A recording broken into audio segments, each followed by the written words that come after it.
ધોરણ 12ની અંદર chapter number છે 13માં આગળ વધીએ તો છેલ્લે આપણે સ્વાધ્યાયના અમુક દાખલાઓ ગણ્યા હતા, બરાબર.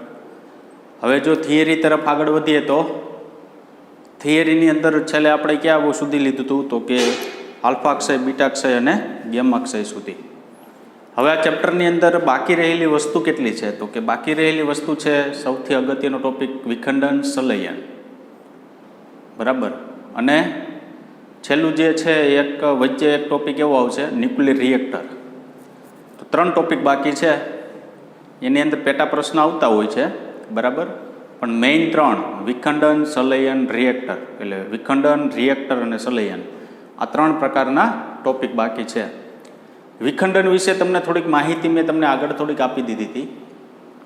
શું હતી વિખંડન વિશે તો કે કોઈ પણ એક ભારે તત્વ હોય આપણી પાસે, એ ભારે તત્વના જો 2 હલકા એટલે કે પરમાણુ દળાંક હલકો હોય તેવા 2 ટુકડામાં જો વિભાજન કરવામાં આવે, બરાબર, તો જે ટુકડા થશે એમાંથી ઉર્જા કંઈક છૂટી પડશે. તો એ ઉર્જા જે આપણે પ્રાપ્ત થાય એ કઈ પ્રક્રિયા દ્વારા પ્રાપ્ત થઈ કહેવાય તો કે વિખંડન પ્રક્રિયા દ્વારા. વિખંડન એટલે છૂટું પડવું. સંલયન, સંલયનની અંદર શું હોય છે તો કે 2 હલકા તત્વ એટલે કે 2 હલકા ન્યુક્લિયસ ભેગા થઈ અને એક ભારે ન્યુક્લિયસ બનાવે, તે પ્રક્રિયાને આપણે શું કહેશું? સંલયન પ્રક્રિયાઓ કહેશું, બરાબર. હવે આપણી પાસે તમને ખબર હોય તો કોલસો છે, પેટ્રોલિયમ પેદાશ. પેટ્રોલિયમ એટલે એમાં ડીઝલ આવી જાય, કેરોસીન આવી જાય, પેટ્રોલ આવી જાય, ઓઇલ આવી જાય, એ બધી પેટ્રોલિયમ પેદાશ કહેવાય. કોલસો અથવા પેટ્રોલિયમ જે છે એ એક પ્રકારના ઉર્જાના શું છે? સ્ત્રોત છે. એક પ્રકારના ઉર્જાના શું છે? સ્ત્રોત છે. એમાંથી આપણે કંઈક ઉર્જા જે છે એ શું થતી હોય છે? પ્રાપ્ત થતી હોય છે. આ જે પ્રાપ્ત થયેલી ઉર્જા જે છે એ રાસાયણિક પ્રક્રિયા દ્વારા ઉર્જાનું ઉત્સર્જન કરે છે. એટલે કોલસો અને પેટ્રોલિયમ જે છે એ રાસાયણિક પ્રક્રિયા થશે અને એમાંથી ઉર્જાનું કંઈક ઉત્સર્જન થશે. પણ એ ઉર્જા જે આપણે પ્રાપ્ત થશે ને એ ઉર્જા ઇલેક્ટ્રોન વોલ્ટમાં પ્રાપ્ત થશે. એટલે એનો મતલબ એવો થયો કે જ્યારે આપણે કોલસાનો ઉપયોગ કરીએ, જ્યારે પેટ્રોલ, ડીઝલ, કેરોસીન, ઓઇલ એવા બધા પેટ્રોલિયમ પેદાશોના જો ઉપયોગ કરવામાં આવે અને એમાં જે રાસાયણિક પ્રક્રિયા થાય, આ જે રાસાયણિક પ્રક્રિયા જે છે તેમાં ઉર્જા જે આપણે પ્રાપ્ત થશે એ કેમાં પ્રાપ્ત થશે? ઇલેક્ટ્રોન વોલ્ટમાં પ્રાપ્ત થશે. એટલે કે 1 ઇલેક્ટ્રોન વોલ્ટ એટલે 1.6 × 10⁻⁹ જૂલ જેટલી ઉર્જા આપણે શું થશે? પ્રાપ્ત થશે. પરંતુ આ જે વાત કરી ને કોના માટે કરી? રાસાયણિક ઉર્જા માટે અથવા રાસાયણિક પ્રક્રિયા માટે જે ઉર્જા પ્રાપ્ત થશે એ આપણે કેમાં પ્રાપ્ત થશે? Electron volt. પરંતુ જો ન્યુક્લિયર પ્રક્રિયા હોય, વિખંડન છે, સંલયન છે, બરાબર. આ તો આપણી પાસે જે કેમિસ્ટ્રીની અંદર આપણે જે પ્રક્રિયાઓ ભણી એની વાત છે. પણ આપણી પાસે જો ન્યુક્લિયર પ્રક્રિયા હોય એટલે તો કે કોઈ ન્યુક્લિયસ છે એના ઉપર કંઈક કોકનો મારો ચલાવવામાં આવતો હોય, એનો વિખંડન થાય અને કંઈક નવા 2 તત્વ મળતા હોય, અથવા કોઈ હલકા તત્વોને ભેગા કરો અને એક તત્વ મળતું હોય, એ બધી પ્રક્રિયાઓ જે છે શું થઈ? ન્યુક્લિયર પ્રક્રિયા. ન્યુક્લિયર પ્રક્રિયા જે છે ને એમાં જે ઉર્જા આપણે પ્રાપ્ત થાય એ કેટલી થાય છે? મેગા ઇલેક્ટ્રોન વોલ્ટમાં થાય છે. આનો મતલબ શું? તો કે તમારી પાસે જે રાસાયણિક પ્રક્રિયા છે તેના કરતાં ન્યુક્લિયર પ્રક્રિયાની અંદર તમે વિપુલ પ્રમાણમાં ઉર્જા પ્રાપ્ત કરી શકો. રાસાયણિક પ્રક્રિયા કરતાં ન્યુક્લિયર પ્રક્રિયાની અંદર 10⁶ ગણી ઉર્જા પ્રાપ્ત થાય. કેવી રીતના 6 ગણી? તો કે આ ઇલેક્ટ્રોન વોલ્ટ છે, આ મેગા છે, તો મેગાને તમે આમ લખી શકો 10⁶ ઇલેક્ટ્રોન વોલ્ટ. તો આના કરતાં ઉર્જા કેટલી પ્રાપ્ત થાય? 10⁶ ગણી જેટલી પ્રાપ્ત થશે. ખ્યાલ આવ્યો કે નહીં? બરાબર. તો મેં તમને આપણે જે ટોપિક છે એમાં ટોપિકની અંદર શરૂઆતની અંદર જે લખેલું છે એ શું છે તો કે એવું લખેલું છે કે જો કોઈ ભારે તત્વ હોય એના 2 હલકા તત્વ બને તો તે પ્રક્રિયા જે છે એને શું કહેવામાં આવે છે? વિખંડન. અને 2 હલકા તત્વો હોય એમાંથી ભારે તત્વ બને તો એ પ્રક્રિયાને શું કહેવામાં આવે છે? સંલયન કહેવામાં આવે છે. પછી આપણે આની વાત કરી, રાસાયણિક પ્રક્રિયા, ન્યુક્લિયર પ્રક્રિયા. રાસાયણિક પ્રક્રિયા તમને ઇલેક્ટ્રોન વોલ્ટની અંદર પ્રાપ્ત થશે, અને ન્યુક્લિયર પ્રક્રિયા આપણે કેમાં થશે? મેગા ઇલેક્ટ્રોન વોલ્ટની અંદર પ્રાપ્ત થશે. તો રાસાયણિક પ્રક્રિયા કરતાં આ ન્યુક્લિયર પ્રક્રિયા છે એ 10⁶ ગણી કેવી મળશે? વધારે પ્રાપ્ત થશે. બરાબર. ધારો કે આપણી પાસે 1 કિલોગ્રામ જથ્થો છે, કોઈ પણ જથ્થો એટલે કેલ્શિયમ હોય, પછી એલ્યુમિનિયમ હોય, કોપર હોય, એ એક જથ્થો થયો. 1 કિલોગ્રામ જથ્થો છે ને, તેમાંથી જો રાસાયણિક પ્રક્રિયા કરો ને તો 10⁷ જૂલ જેટલી ઉર્જા પ્રાપ્ત થાય. 10⁷. પરંતુ જો 1 કિલોગ્રામ જથ્થો હોય અને એમાં ન્યુક્લિયર પ્રક્રિયા જો લાગુ પાડવામાં આવે ને તો 10⁴ જૂલ ઉર્જા પ્રાપ્ત થાય. આનો મતલબ શું? આ 10⁷ વધી એટલે 7 એટલે 10⁶ ની આજુબાજુ થયું ને, બરાબર. 1 મીંડું વધારે થયું, આમાં ડબલ રૂપમાં ઉર્જા પ્રાપ્ત થાય. તો 1 કિલોગ્રામ જો તમારી પાસે કોઈ જથ્થો હોય ને રાસાયણિક પ્રક્રિયા એની કરો ને તો 10⁷ જૂલ ઉર્જા પ્રાપ્ત થાય. 1 કિલોગ્રામ કોઈ જથ્થો હોય એની જો ન્યુક્લિયર પ્રક્રિયા કરવામાં આવે તો 10⁴ જેટલી ઉર્જા આપણે પ્રાપ્ત થશે. લિથાની અંદર શું લખેલું છે જોઈએ આપણે. સૌપ્રથમ પહેલું એવું લખેલું, જ્યારે ભારે ન્યુક્લિયસનું 2 અથવા વધુ વચગાળાના દળ ધરાવતા ટુકડાઓમાં વિભાજન થાય ત્યારે ઉર્જા ઉત્સર્જાય છે, જેને ન્યુક્લિયર વિખંડન કહે છે. વચગાળાનું કીધું એનો મતલબ શું? કે 240 હોય તમારી પાસે પરમાણુ ભાર, તો વચગાળાનું એટલે એનું અડધું, એમ 120 એટલે વચગાળાનું.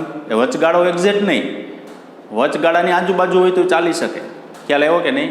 એમાં જો વિભાજન થાય તો ઉર્જાનું શું થાય છે? ઉત્સર્જન. તો આ પ્રક્રિયાને શું કહેવામાં આવે? વિખંડન. બીજું કીધું છે, જ્યારે 2 કે 2 કરતાં વધારે હલકા ન્યુક્લિયસો ભેગા થવાથી એક ભારે ન્યુક્લિયસ બને તેને ન્યુક્લિયર સંલયન કહે છે.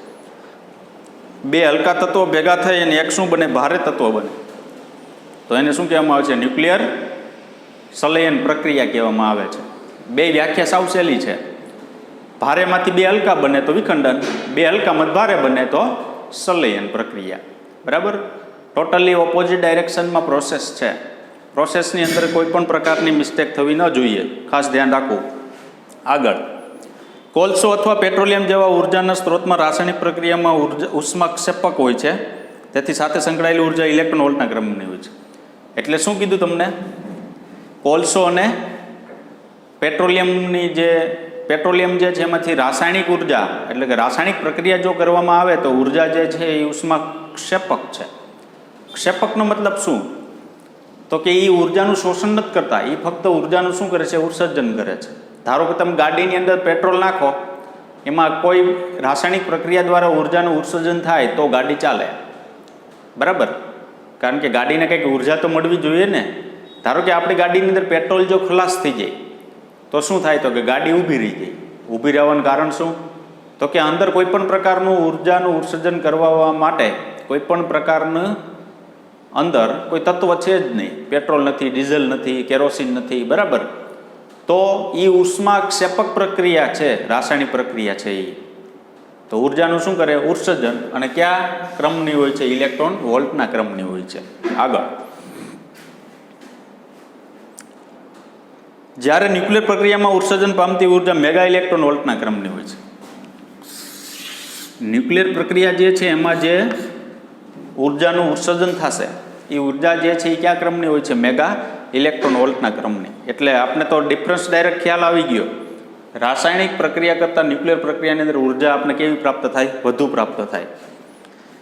આથી સમાન દળના જથ્થા માટે ન્યુક્લિયર સ્ત્રોતમાંથી મળતી ઉર્જા રાસાયણિક સ્ત્રોતમાંથી મળતી ઉર્જા કરતાં 10 લાખ એટલે 10⁶ ગણી હોય છે. સમાન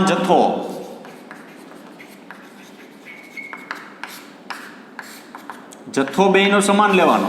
સમાન જથ્થામાંથી રાસાયણિક પ્રક્રિયા દ્વારા જે ઉર્જા પ્રાપ્ત થાય તેના કરતાં ન્યુક્લિયર પ્રક્રિયામાં 10⁶ ગણી, 10 લાખ ગણી, બરાબર, ઉર્જા પ્રાપ્ત થાય. તો એનો મતલબ એવો કે વધુ પ્રમાણમાં ઉર્જા જો મેળવવી હોય તો રાસાયણિક પ્રક્રિયા કરતાં ન્યુક્લિયર પ્રક્રિયાનો ઉપયોગ કરવામાં આવે છે. આગળ, દાખલા તરીકે 1 કિલોગ્રામ કોલસાના દહનથી 10⁷ જૂલ ઉર્જા મળે છે, જ્યારે 1 કિલોગ્રામ યુરેનિયમના વિભંજન દ્વારા 10⁴ જૂલ ઉર્જા ઉત્પન્ન થાય છે. આ ઉદાહરણ છે ને એ કોલસો આપ્યો, આ આપ્યો યુરેનિયમ, કોલસો જે છે એ રાસાયણિક પ્રક્રિયા કરશે, યુરેનિયમ જે છે એ ન્યુક્લિયર પ્રક્રિયા કરશે. તો કોલસા દ્વારા જે ઉત્સર્જાતી ઉર્જા છે 10⁷ અને યુરેનિયમ દ્વારા ઉત્સર્જાતી 10⁴, પરંતુ જથ્થો તો બેનો હરખો જ છે. જો કોલસો છે 1 કિલોગ્રામ અને 1 કિલોગ્રામ શું છે યુરેનિયમ, જથ્થો સમાન હોવા છતાં બેમાં ઉર્જામાં ડિફરન્સ આવે છે. જો કેટલો ડિફરન્સ, તો કે ડબલ ડિફરન્સ આવે.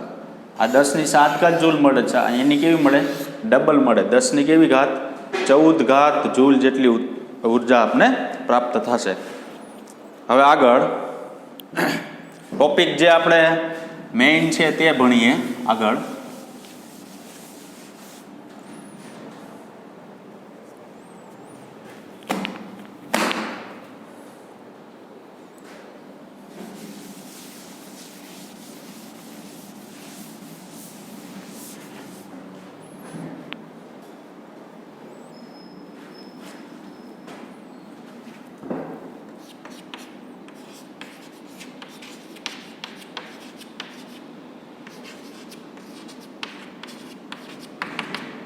ન્યુક્લિયર વિખંડન. ન્યુક્લિયર વિખંડન એટલે શું?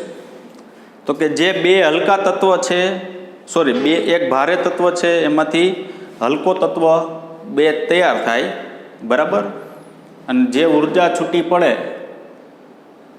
અને જે ઉર્જા મેગા ઇલેક્ટ્રોન વોલ્ટમાં આપને પ્રાપ્ત થાય તે પ્રક્રિયાને શું કહેવામાં આવે છે? ન્યુક્લિયર વિખંડન. વિખંડન એટલે છૂટું પડવું, બરાબર, યાદ રાખજો. ન્યુક્લિયર વિખંડન એટલે છૂટું પડવું, સંલયન એટલે શું થશે? ભેગું થવું. તો જોઈએ તો શું આપેલું છે આપણે. જ્યારે આપણે નૈસર્ગિક કુદરતી રેડિયો એક્ટિવ વિભંજનમાંથી કંઈક આગળ જઈએ, ન્યુક્લિયર પર પ્રોટોન, ન્યુટ્રોન, આલ્ફા કણ વગેરે જેવા અન્ય ન્યુક્લિયર કણોનો મારો ચલાવી પ્રક્રિયાઓનો અભ્યાસ કરીએ ત્યારે નવી સંભાવનાઓ ઊભી થાય છે. તમને એવું કીધું કે તમારી પાસે કોઈ એક તત્વ છે, ધારો કે જે તત્વ છે એના ઉપર શું કીધું? ન્યુટ્રોન, પ્રોટોન અને આલ્ફા કણ જેવા તત્વોનો મારો ચલાવીએ. ધારો કે મારી પાસે યુરેનિયમ છે, યુરેનિયમ પર ન્યુટ્રોનનો મારો ચલે.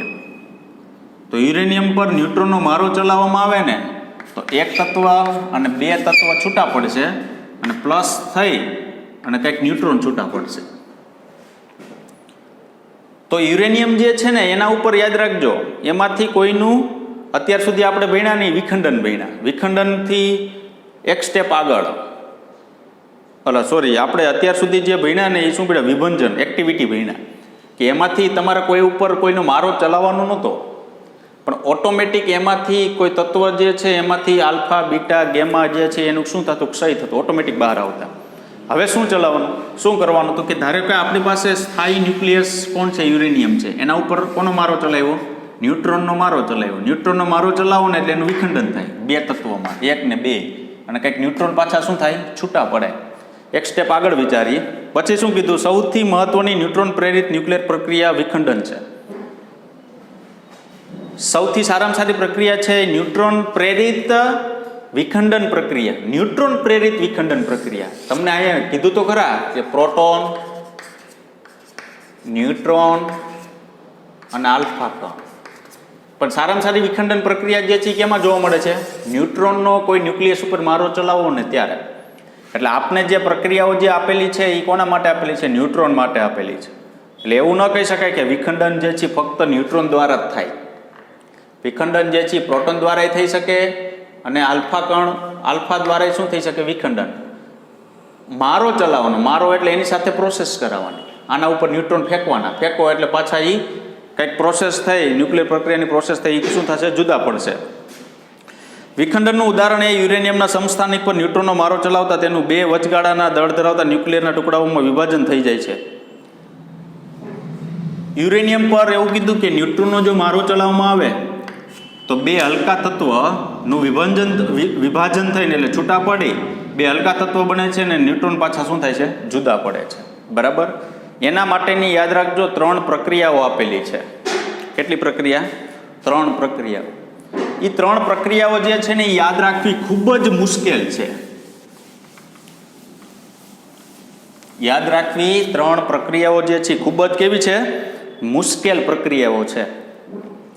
આ તમને વિખંડન માટેની તમને બોર્ડની પરીક્ષામાં એવું પૂછી શકે, બરાબર.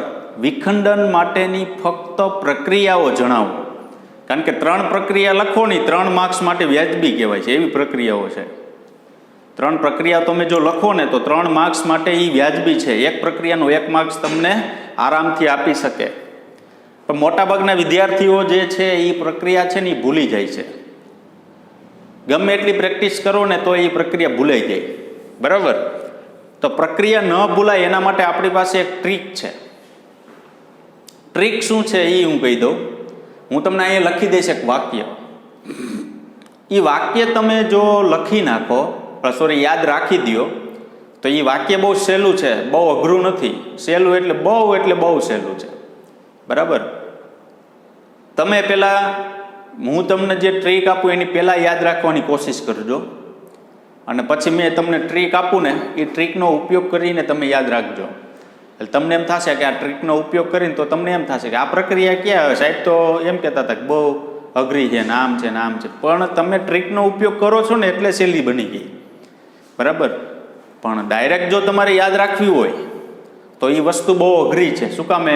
કારણ કે 2 તત્વોનું વિભંજન થશે, વિખંડન થશે, ત્યારે એ 2 તત્વ કોનું ક્યાં દર્શાવવું, કેટલા ન્યુટ્રોન છૂટા પડે, એ સૌથી અઘરી વસ્તુ છે.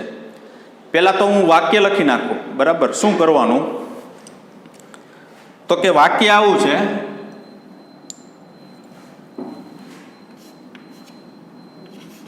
જે સર बात करे ते सबनबी होय. आ वाक्य है, तमने जोता तो दांत ज आवशे, बराबर. जे सर बात करे ने ते सबनबी होय. जे सर बात करे ते सबनबी. हिंदी में बोलवुं होय तो कही शकाय, कारण के बात शब्द आई ने એટલે વાત થાય. તમને એમ થાય કે આ સાહેબે અડધું ગુજરાતી લખ્યું, અડધું હિન્દી લખ્યું, બરાબર. આપણે તો શું છે, યાદ રાખવા માટેની વાત છે, બરાબર. જે સર બાત કરે, બાત એટલે વાત, વાત લખો તો કાંઈ વાંધો નથી, પણ એમાં શું છે તો કે આપણો શબ્દ જે છે ને ફગી જશે, બરાબર. જે આપણે કરવું છે ને, જે સર બાત કરે તે સબનબી હોય. આ વિધાન જે છે એ બરાબર બધાએ યાદ રાખવાનું છે. આ વિધાન આવડશે ને એટલે ન્યુક્લિયર પ્રક્રિયા ઓટોમેટિક આવડી જશે. વિખંડનની ન્યુક્લિયર પ્રક્રિયા જે છે ઓટોમેટિક આવડી જશે. કારણ કે મોટાભાગના વિદ્યાર્થીઓ જે છે એ વિખંડન તો આવડતું હોય, લખી નાખે. હાલો, એક ભારે તત્વ હોય, એક એમાં ન્યુટ્રોનનો એનો ઉપર મારો ચલાવવામાં આવે એટલે એમાંથી હલકા 2 તત્વ બને, એને વિખંડન કહેવાય. પછી કંઈક ન્યુટ્રોન છૂટા પડે, એ ન્યુટ્રોન ઉર્જા એટલી હોય, એમાંથી છૂટી પડતી ઉર્જા એટલી હોય, એવું ચાલુ કરી દે એટલે વિખંડન તો લખાઈ જાય.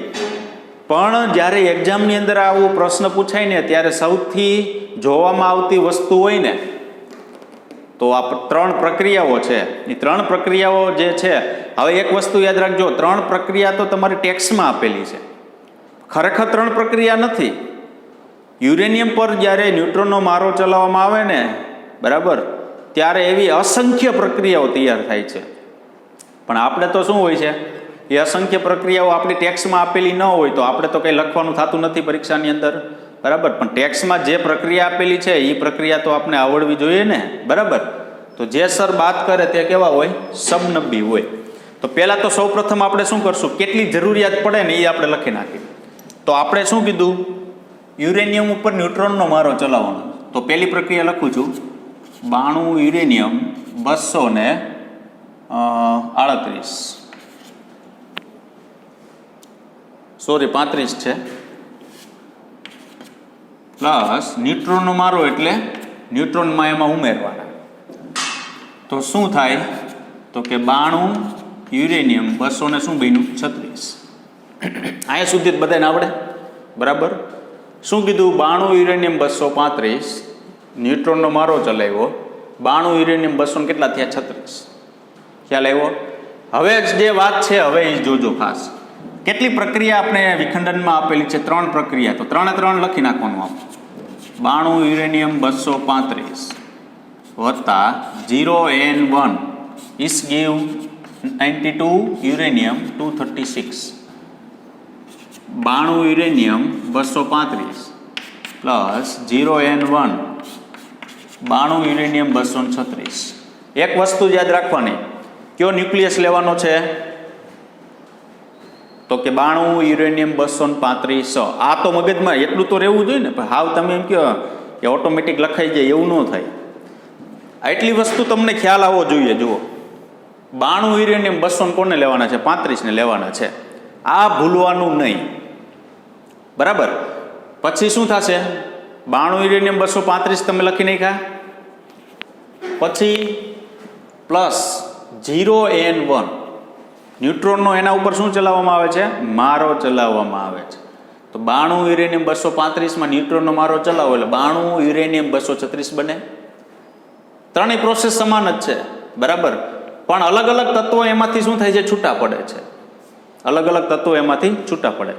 હવે જે તત્વો છૂટા પડે છે તેમાં પહેલી પ્રક્રિયા છે, આ બીજી પ્રક્રિયા, આ ત્રીજી પ્રક્રિયા. એક વસ્તુ યાદ શું રાખવાની છે કે આપણે અહીંયા શું કામ લખી નથી શકતા? એવું કંઈ લખી નથી શકતા એનું કારણ એવું છે કે આપણી પાસે છે ને આવર્ત કોષ્ટક બરાબર આવડતું નથી. આપણે આવર્ત કોષ્ટક છે ને એ આપણે બરાબર આવડતું નથી. જો આવર્ત કોષ્ટક ધારો કે બરાબર આવડતું હોય તો પરમાણુ ક્રમાંક અને દળ ઉપરથી તમે નક્કી કરી શકો, પણ આપણે એ કંઈ કરવાનું થતું નથી. ચાલો હવે શું કરવાનું? આને પછીની પ્રોસેસ જોજો બરાબર. આમાં કોઈ પણ પ્રકારની ભૂલ ન થવી જોઈએ. અહીંયા સુધી તો બધાને આવડે જ, આમ જોતા અઘરું લાગે છે કાંઈ નહીં, બરાબર.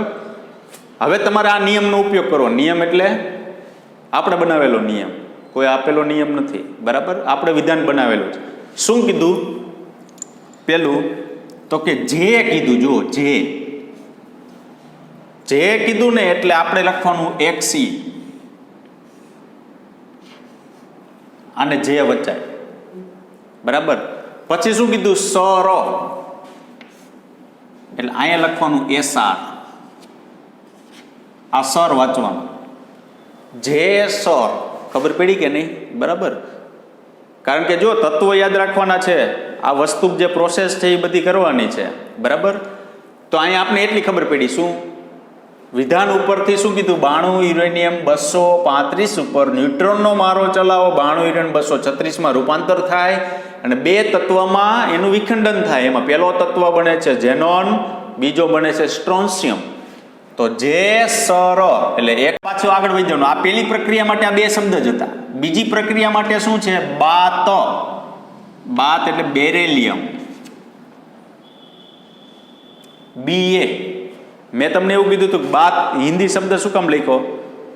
ને વાત લખવું હોય તો હાલે, બરાબર. પણ અહીંયા બેરેલિયમ આવતું હતું ને એટલે બાત શબ્દ વાપરેલો છે. તો શું થયું? બાત. આ બાત. કરે ક્રિપ્ટોન. ખ્યાલ આવ્યો કે નહીં? બાત કરે એટલે અહીં શું લખવાનું? ક્રિપ્ટોન. પછી શું આવ્યું? તે આપણે ધ્યાનમાં નથી લેવાનું. સબ. શું આવ્યું? સબ. સબ એટલે SB અને સબ વચાય નબી NB. સાવ સહેલામાં સહેલું તૈયાર થઈ ગયું. જોવો જી, જે સર બાત કરે તે સબ નબી હોય, પૂરું. ખ્યાલ આવ્યો કે નહીં? ચાલો અહીંયા સુધી તો આપણે ફાઇનલ કમ્પ્લીટ થઈ ગયા, બરાબર.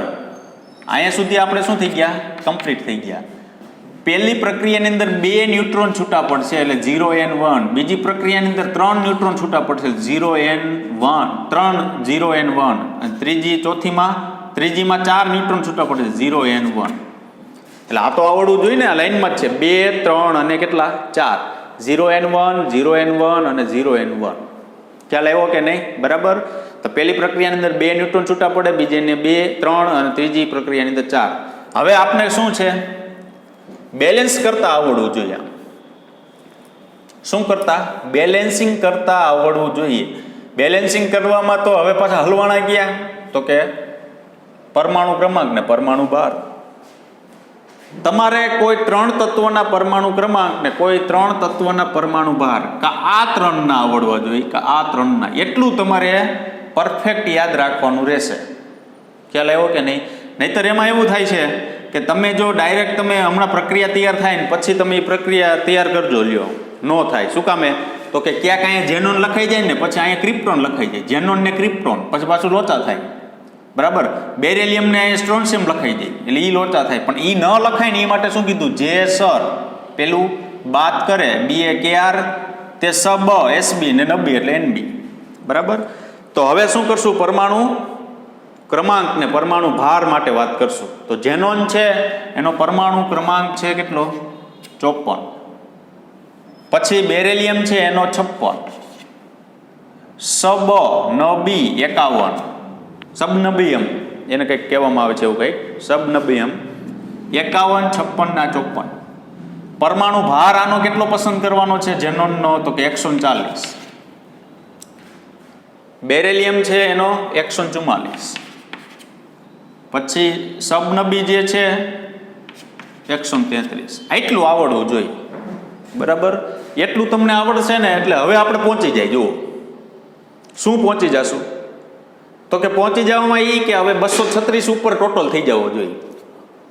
અહીંયા ઉપર 200 કેટલા થઈ જવા જોઈએ, 36. તો એ ટોટલ કરવા માટે શું કરશું, જુઓ અહીંયા કેટલા છે, 140 છે, 2 ગુણ્યા 1 ન્યુટ્રોન એટલે 2 ન્યુટ્રોન થયા. ન્યુટ્રોન ઉપર જે ભાર છે એ 2 ગુણ્યા 1, 3 ગુણ્યા 1 ને 4 ગુણ્યા 1 એટલે ઉપર કેટલા થયા, 2. તો ઉપર 2 140 એટલે 100 કેટલા થયા, 42 થયા કે નહીં. 236 માંથી 142 બાદ કરી નાખો. 236 142 શું કરવાના, બાદ કરવાના. 6 માં 2 જાય એટલે 4, 10 13 4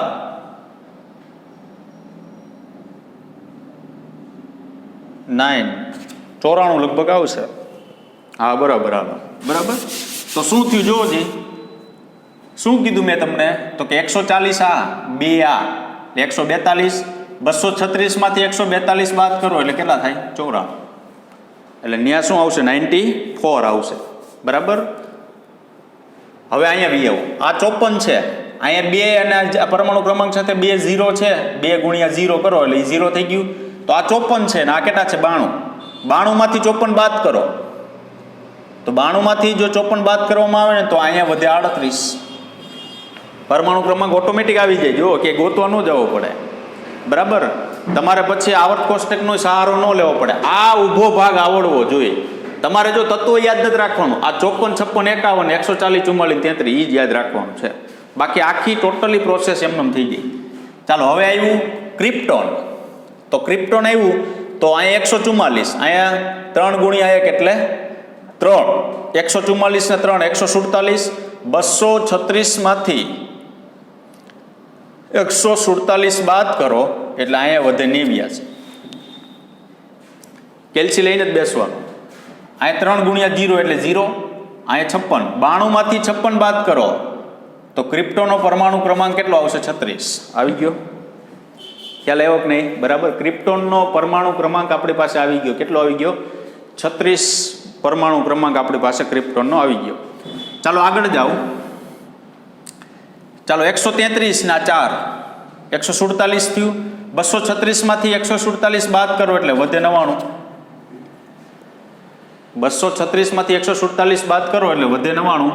51 છે, 92 છે, 92 માંથી 51 તમે બાદ કરો એટલે વધે 41. તો આનું થઈ ગયું, બરાબર. આ પ્રક્રિયા થઈ ગઈ. જુઓ આ પ્રક્રિયા તમે જો પરીક્ષામાં લખી નાખો, બરાબર, એટલે પ્રશ્ન આખો ન્યુક્લિયર વિખંડનનો ટનાટન પ્રશ્ન થઈ જાય. આ વિધાન જે છે લખવાનું ભૂલતા નહીં. તમારે શું કરવાનું છે તો કે અહીંથી આ 3 પ્રોસેસ તો અહીંયા સુધી કમ્પ્લીટ જ છે, એમાં કાંઈ નથી કરવાનું. પહેલાં શું લખવાનું, આખું નામ લખી નાખવાનું બધું. પહેલામાં 2 ન્યુટ્રોન, બીજામાં 3, ત્રીજામાં 4 ન્યુટ્રોન. પછી આ એક યાદ રાખવાનું, પરમાણુ ક્રમાંક ને પરમાણુ ભાર. જો એવું નથી આનું જ યાદ રાખવાનું, આનું યાદ રહેતા આનું સ્ટ્રોન્શિયમ, ક્રિપ્ટોન, નોબિડિયમ જે છે એનું જો યાદ રહે તો એનું યાદ રાખવાનું. તો પાછું અહીં બેલેન્સ કરવાનું, બરાબર. તો આ વસ્તુ જે છે ને એ ખાસ યાદ રાખવાની છે, કારણ કે આ પ્રક્રિયા જે છે એ યાદ રાખવામાં મોટાભાગના વિદ્યાર્થીઓને તકલીફ થશે. પરંતુ આપણે અહીંયા એટલી સહેલી કરી નાખી છે, બરાબર. કોઈ જગ્યાએ આપણે પ્રોબ્લેમ ન થાય. ગમે ત્યારે તમને પ્રક્રિયા એમ કે હાલો લખી નાખો તો લખી નાખો જોઈએ, બરાબર. એટલું યાદ રહેવું જોઈએ. આગળ જઈએ. આમાં નિપજતા ટુકડાઓ રેડિયો એક્ટિવ ન્યુક્લિયસ છે તેઓ ક્રમશઃ બીટા કણોનું ઉત્સર્જન કરી સ્થાયી અંતિમ નિપજ બનાવે છે. એટલે કે આ જે ટુકડાઓ જે છે બંને તો છે ટુકડાઓ, ઝેનોન, સ્ટ્રોન્શિયમ, બેરિલિયમ, ક્રિપ્ટોનની ટુકડાઓ, બરાબર, એ સ્થાયી ન્યુક્લિયસ બનવા માટે બીટા માઇનસ એટલે કે બીટાનું ઉત્સર્જન કરે છે અને પછી સ્થાયીમાં શું થાય છે? રૂપાંતર થાય છે. અહીં ઉદ્ભવતા ન્યુટ્રોન ઝડપી, ઉર્જા લગભગ 2 મેગા ઇલેક્ટ્રોન વોલ્ટ અને ક્યુ વિદ્યુત ઉર્જા, વિમુક્ત થતી ઉર્જા લગભગ 200 મેગા ઇલેક્ટ્રોન વોલ્ટ. શું કીધું તમને? તો કે અહીંયા જે ન્યુટ્રોન મળે છે, આ તમે મારો ચલાવ્યો એ ન્યુટ્રોન નહીં, અહીંયા નવા મળતા ન્યુટ્રોન, ઊંચી ઉર્જા લગભગ 2 મેગા ઇલેક્ટ્રોન વોલ્ટ. MCQ ની અંદર પૂછાઈ શકે, યાદ રાખજો, બરાબર.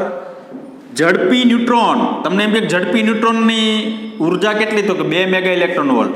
હવે આની સાથે કંઈક પ્લસ ક્યુ કરી અને ઉર્જા કંઈક છૂટી પડતી હોય, કારણ કે આ બે છૂટા પડ્યા તો ઉર્જા કંઈક છૂટી પડતી હોય, એ જે ઉર્જા છે એને ક્યુ મૂલ્ય જે છે એ એપ્રોક્સિમેટલી 200 મેગા ઇલેક્ટ્રોન વોલ્ટની આજુબાજુ પ્રાપ્ત થાય. એટલે આ ઉર્જા આપણે પ્રાપ્ત થઈ. જો આપણે કીધું ને કે વિખંડનથી શું ફાયદો થાય? તો કે વિખંડનથી જ્યારે યુરેનિયમ ઉપર ન્યુટ્રોનનો મારો ચલાવવામાં આવે ત્યારે બે તત્વોમાં એનું વિખંડન થાય અને જે ઉર્જા છૂટી પડે એ કેટલાના ક્રમની હોય છે? 200 મેગા ઇલેક્ટ્રોન વોલ્ટના ક્રમની હોય છે. આગળ જતાં પાછા ન્યુટ્રોન છે એ શું હોય છે? ઝડપી ન્યુટ્રોન, એટલે કે એની સાથે ઉર્જા કેટલી હોય છે? 2 મેગા ઇલેક્ટ્રોન વોલ્ટ. આપણી પાસે એક આખો પ્રશ્ન છે. શું? આ જે ઝડપી ન્યુટ્રોન છે ને એને ધીમા ન્યુટ્રોન બનાવવામાં આવે. ઝડપી ન્યુટ્રોનને શું કરવામાં આવે? ધીમા પાડવામાં આવે. ધીમા પાડવામાં આવે એટલે તો કે એની ઉર્જા શું કરવામાં આવે? ઘટાડવામાં આવે. એ ઘટાડેલી ઉર્જા છે ને એ આના ઉપર શું કરવામાં આવે છે? મારો ચલાવવામાં આવે. આ ન્યુટ્રોનની ઉર્જા અને આ ન્યુટ્રોનની ઉર્જા અલગ અલગ હોય છે. જોઈ લો કેટલી છે લગભગ.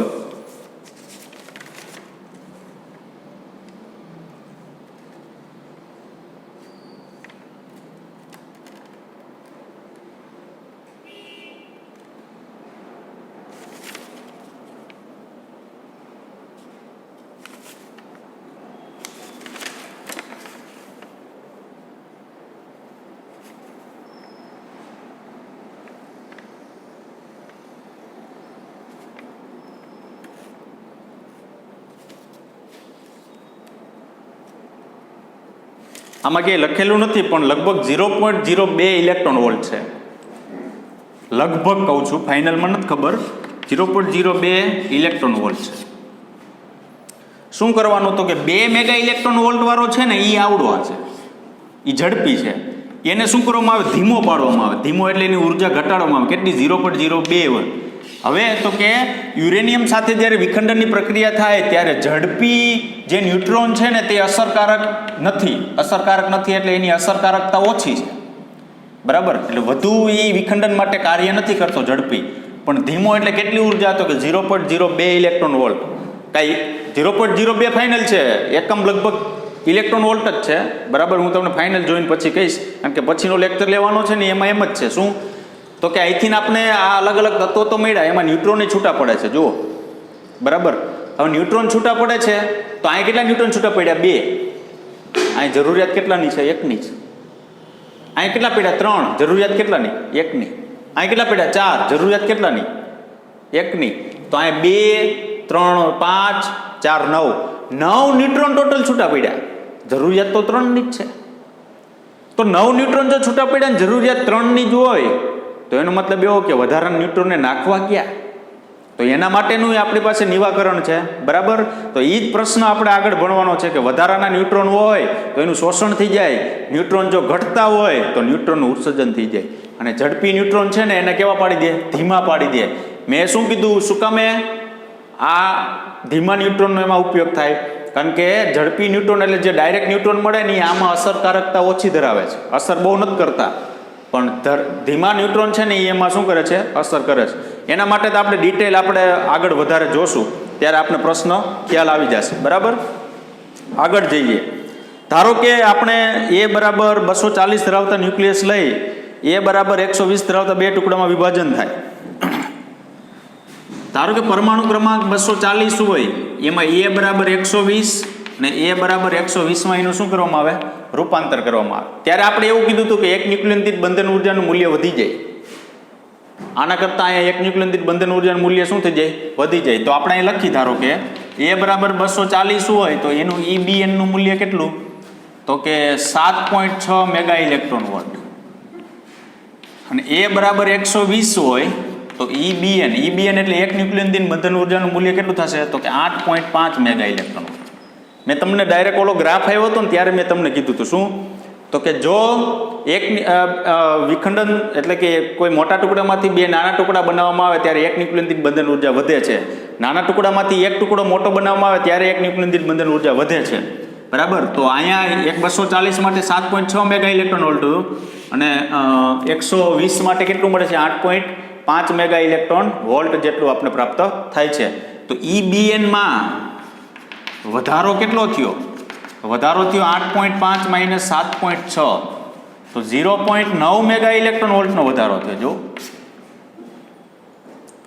જો વિખંડન કે 240 વાળા કોઈ એક ટુકડો હોય એમાંથી બે નાના નાના ટુકડા 120 વાળા બનાવવામાં આવે તો એક ન્યુક્લિયન દીઠ બંધન ઉર્જા વધે છે. કેટલો વધારો થયો? એટલો 0.9 મેગા ઇલેક્ટ્રોન વોલ્ટ જેટલો. તો બંધન ઉર્જાનો કુલ વધારો કેટલો? તો બંધન ઉર્જાનો કુલ વધારો કેટલો? તો કે 240 તો છે જ, 0.9 216 મેગા ઇલેક્ટ્રોન વોલ્ટ. જે તત્વ છે એમાંથી છૂટી પડતી ઉર્જા જે છે એ 200 ની આજુબાજુ કીધી હતી ને આપણે, 200 મેગા ઇલેક્ટ્રોન વોલ્ટ. કેટલી પ્રાપ્ત થાય? 216 મેગા ઇલેક્ટ્રોન વોલ્ટ જેટલી. ટૂંકમાં એક ઉદાહરણ છે. આ પ્રક્રિયા સૌથી અગત્યની. ઉદાહરણ શું દર્શાવે છે? તો કે ટૂંકમાં ભારે તત્વો એમાંથી હલકો બનાવો તો એક ન્યુક્લિયન દીઠ બંધન ઉર્જા વધે, અને હલકામાંથી ભારે એક તત્વ બનાવો તો એક ન્યુક્લિયન દીઠ બંધન ઉર્જાના મૂલ્યમાં શું થાય? વધારો થાય. તો વધારો કેટલો? તો કે આટલો થયો એક ન્યુક્લિયન દીઠ બંધન ઉર્જાનો. તો એને અનુરૂપ બંધન ઉર્જા કેટલી જોઈએ? 216 મેગા ઇલેક્ટ્રોન વોલ્ટ જેટલી. આગળ, વિખંડન ઘટનામાં ઉદ્ભવતી આ વિભંજન ઉર્જા શરૂઆતમાં ટુકડાઓ અને ન્યુટ્રોનની ગતિ ઉર્જાના સ્વરૂપમાં હોય છે. સમય જતાં તે આસપાસના દ્રવ્યમાં રૂપાંતર પામી તે ઉષ્મા રૂપે દેખાડે છે. શરૂઆતની અંદર એવું કીધું કે જ્યારે યુરેનિયમમાંથી ધારો કે આ ઝેનોન ને ક્રિપ્ટોન બને ને ત્યારે એની ગતિ ઉર્જા ખૂબ જ વધારે હોય છે. બરાબર. પછી શું કીધું? ધીમા પડે. શરૂઆતમાં અસ્થાયી હોય, પછી કાંઈક એ ન્યુટ્રોન પ્રોટોન આલ્ફા બીટા ગેમાનું કંઈક ઉત્સર્જન કરતા હોય. પછી જે તત્વ દેખાય, બરાબર, એ આપણે જે તત્વ દેખાશે એ ઉષ્મા રૂપે દેખાશે. ઉષ્મા રૂપે એટલે કંઈક તાપ હોય એવું, કંઈક ઉર્જાનું ઉત્સર્જન થતું હોય એવી ભાગ દેખાય છે. બરાબર. વિદ્યુત ઉત્પન્ન કરનાર ન્યુક્લિયર રિએક્ટરમાં સ્ત્રોત તરીકે ન્યુક્લિયર વિખંડન છે. ન્યુક્લિયર રિએક્ટર આપણે ભણશું ત્યારે ખબર પડી જશે કે સૌથી અગત્યની ન્યુક્લિયર રિએક્ટરની અંદર પ્રક્રિયા જે છે એ કોની હોય છે? ન્યુક્લિયર વિખંડનની. કે તત્વ છૂટા પડતા જાય, ન્યુટ્રોન મળે, ન્યુટ્રોન પાછો ઉપયોગ થાય, પાછું ન્યુટ્રોનનો યુરેનિયમ ઉપર મારો ચલાવે, એમ પ્રોસેસ સતત શું હોય છે? ચાલુ રાખવામાં આવે છે. આગળ, પરમાણુ બોમ્બ વિમુક્ત થતી પ્રચંડ ઉર્જા અનિયંત્રિત ન્યુક્લિયર વિખંડનમાંથી મળે છે. જો પરમાણુ બોમ્બ જે છે ને તેની અંદર એ શું હોય છે? અનિયંત્રિત પ્રક્રિયા હોય છે. એક વસ્તુ યાદ રાખજો, તમારી પાસે ધારો કે ન્યુક્લિયર રિએક્ટર છે, જો નિયંત્રણમાં ચાલતું હોય ને ત્યાં સુધી તમે એવું કહી શકો કે પ્રક્રિયા નિયંત્રિત છે. નિયંત્રણમાં ચાલતું હોય ને ત્યાં સુધી તમે શું કહી શકો? પ્રક્રિયા નિયંત્રિતમાં છે. ત્યાં સુધી તમને ઉર્જા પ્રાપ્ત થતી જાય, એને કહેવામાં આવે છે ન્યુક્લિયર રિએક્ટર. પણ એની પ્રક્રિયા ન્યુક્લિયર રિએક્ટરની અંદર જો પ્રક્રિયા અનિયંત્રિત થાય, અનિયંત્રિત એટલે તો કે ન્યુટ્રોન વધવા જ માંડે અથવા ઘટવા જ માંડે, એટલે પ્રક્રિયા કેવી થઈ ગઈ? અનિયંત્રિત.